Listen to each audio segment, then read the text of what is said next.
আশ্রম রোডের ওয়াইনশপ কাণ্ডকে ঘিরে সরব এলাকার শতাধিক মহিলা আন্দোলন গড়ে তোলার হুমকি। আশ্রম রোডের ওয়াইনশপ কাণ্ড যেন ইতি টানার নামই নিচ্ছে না।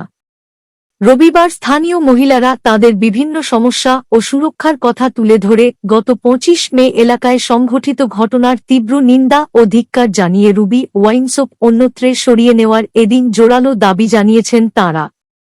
সংবাদ মাধ্যমের সঙ্গে কথা বলতে গিয়ে বৃহত্তর আশ্রম রোড এলাকার মহিলারা জানান, এলাকায় থাকা রুবি ওয়াইনশপে প্রতিদিন সন্ধ্যায় অসংখ্য মানুষ ভিড় জমিয়ে এলাকায় অরাজকতার সৃষ্টি করে আসছে।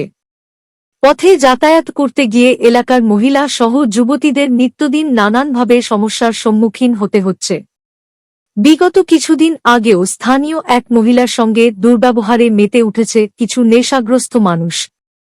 গত ২-৫ মে এলাকায় এক মহিলার সঙ্গে দুর্ব্যবহার করায় মহিলা সুজিত দাস চৌধুরীর দ্বারস্থ হয়েছিলেন এবং সুজিত দাস চৌধুরী ঘটনার প্রতিবাদ করায় তার বিরুদ্ধে বদনাম রটানোর প্রচেষ্টায় মেতে উঠেছে একটি তৃতীয় চক্র বলে জানিয়েছেন এলাকার মহিলারা। এলাকায় থাকা রুবি ওয়াইনশপ সরিয়ে নেওয়ার দাবি জানিয়ে বেশ কয়বার বিভাগীয় মন্ত্রী পরিমল শুক্লবৈদ্য সহ প্রশাসনের দৃষ্টি আকর্ষণ করেছিলেন এলাকার জনগণ, কিন্তু এখনও এই ওয়াইনশপের বিরুদ্ধে কোন ব্যবস্থা গ্রহণ করা হয়নি। তাই বৃহত্তর আশ্রম রোড এলাকার মহিলারা তাঁদের সমস্যা ও সুরক্ষার কথা মাথায় রেখে ফের স্থানীয় প্রশাসন সহ বিভাগীয় মন্ত্রীকে একটি স্মারকলিপি প্রদান করবে বলেও এদিন জানিয়েছেন তাঁরা। রুবি ওয়াইনশপ যতদিন পর্যন্ত এলাকা থেকে অন্যত্র সরিয়ে নেওয়া না হয় ততদিন তাদের এই প্রতিবাদ অব্যাহত থাকবে বলেও এদিন কড়া ভাষায় হুঁশিয়ারি দিয়েছেন এলাকার বৃহৎ সংখ্যক মহিলারা। প্রয়োজনে রবি ওয়াইনশপ সরিয়ে নেওয়ার দাবিতে তাঁরা আগামীতে মাঠে নেমে বৃহৎ আন্দোলন গড়ে তুলবে বলেও প্রকাশ্য সভায় হুঙ্কার দিয়েছেন তাঁরা।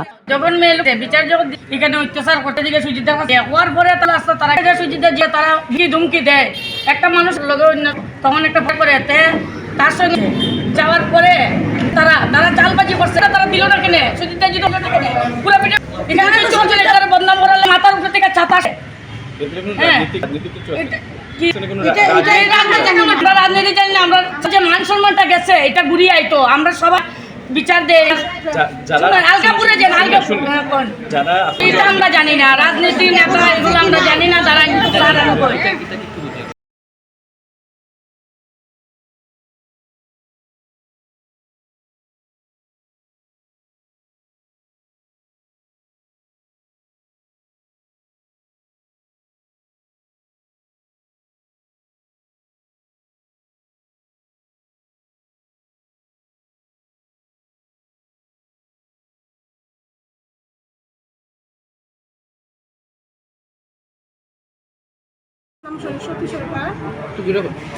সরস্বতী আপনারা দেখো একটা দুঃখজনক ব্যাপার, সেদিন 25 মেতে মানে এখানে আমরা আশ্রম রোড রুবি ওয়াইনশপ একটা আছে এখানে, ওইখানে একটু গন্ডগোল হয়েছে আর কি।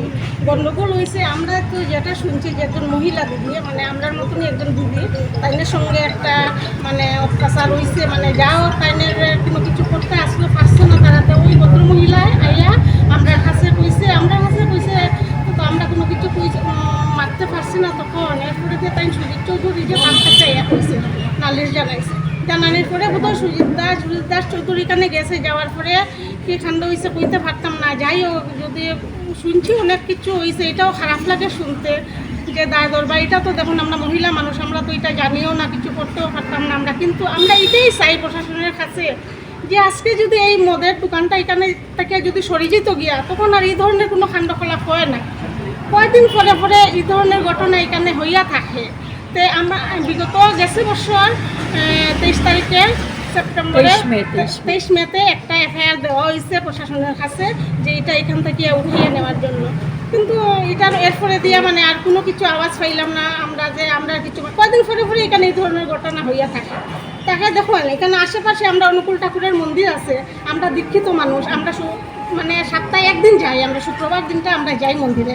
সৎসঙ্গ হওয়ার পরে প্রায় 9টা-10টা বাজে আমরা এখানে আওয়া যাওয়া, মানে তখন দেখবা রাস্তাঘাটে বুটল নিহানিয়া মানে দোকানের সামনে থাই আর কি সরিয়ে আসলে, তখন আমরা মেয়েরাও যায় সঙ্গে। উৎসবও তো যাইবো আজকে ঠাকুরের স্থানে তো ছেলে মেয়ে সবাই যায়, কিন্তু ছেলেরা তো আই যায়, কিন্তু মেয়ে লোক যে আই আমরা বহুত ডরে আমরা আই, বুঝছো? কারণ আমরা হওয়ার মানে আমরা কেউ কাছে যে একটা আবদার করতাম কইতাম যে আমরা কথা কেউ শুনেন না, এটা লইয়া যখন কদিন পরে কাণ্ড হয় প্রশাসনের কাছে, এটাই আমরা মানে আমরা তার কাছে যে এই জিনিসটা এই যেটা নিয়ে দুদিন পরে জঘন্য একটা ঘটনা এখান থেকে তো আজকে আমরা দেখুন আমরা দিন যে মেয়েরা বড় ভবিষ্যতেও থাকতে পারে, তখন তারার লাগিয়ে এইগুলো হইয়া দাঁড়াইব। আজকে আমার সবার কাছে আমরা মানে তারার কাছে মানে বিনম্র অনুরোধ জানাই করিয়া দেখো অপরাধী যেহেতু তো 100 বার, বুঝছেন না? তো কিন্তু ভালো মানুষ ভালো লাগে গিয়া হ্যাঁ, তো এটা খারাপ লাগে। তার চৌধুরীর কথাই বললাম, তাই তার ছেলে সে কোনো সময় তার কাছে কোনো একজনের গরিব মানুষ আগে দাদা একটু হেল্প করোই, বিয়াও দিয়া দিরা, একজন সাধ্য করতে পারেন না দাদা একটু সময় মানুষের গরিবের এই যে একটা ফ্ল্যাট গেছে 2022-এ, তখন তাই আমরা মানে বললিয়ে সবের দুঃখের সুখের খবর তান্ডে আমরা ফাঁসিয়ে পাইছি, তখন মানুষটা তো খারাপও হইতে। যাই হোক যে কোনো একটা কাণ্ড হয়েছে, কিন্তু এটা আপনারা দেখুন ক্ষতি, এটা তো কইতে পারতাম না, কিন্তু আমরা মেয়ে লোকের মুক্তি চাই। আর মুক্তি মানে কি তাই এই অংশ রুবি অংশটা এটাই আমরা মুক্তি মানে এদিকে আনতে পারবো, কেন পড়াশোনা তো যে লাগে মন্দিরও বাজারও দিতে লাগে, এখন কোনছে এখন বুঝছেন না? তেও মানে আমরা সব মহিলা মানে আমি ভালো করি এটা দেখো, আর মানে ওখান থেকে যাতে উঠিয়া যায় এটাই চাই আমরা, ভালো না মানে এখানে আশেপাশে গরুরে হোক না, কিন্তু গড় কেন সন্ধ্যার পরে তুই দিকে আসা যাওয়া গেছে 3বার গেছে, আমরা মহিলারা মানে এটা তখন আমরা লামছি একজন মহিলা দিদির সঙ্গে এই তাই নয় তাই একজন আছে আগে আমরা আমরা কোনোদিনও এরকম লামছি। মেমোরেন্ডাম দিছিলা যে কের কাছে দিছিলা? ওই যে এইটা নিয়ে গেছি দেখুন আপনারা।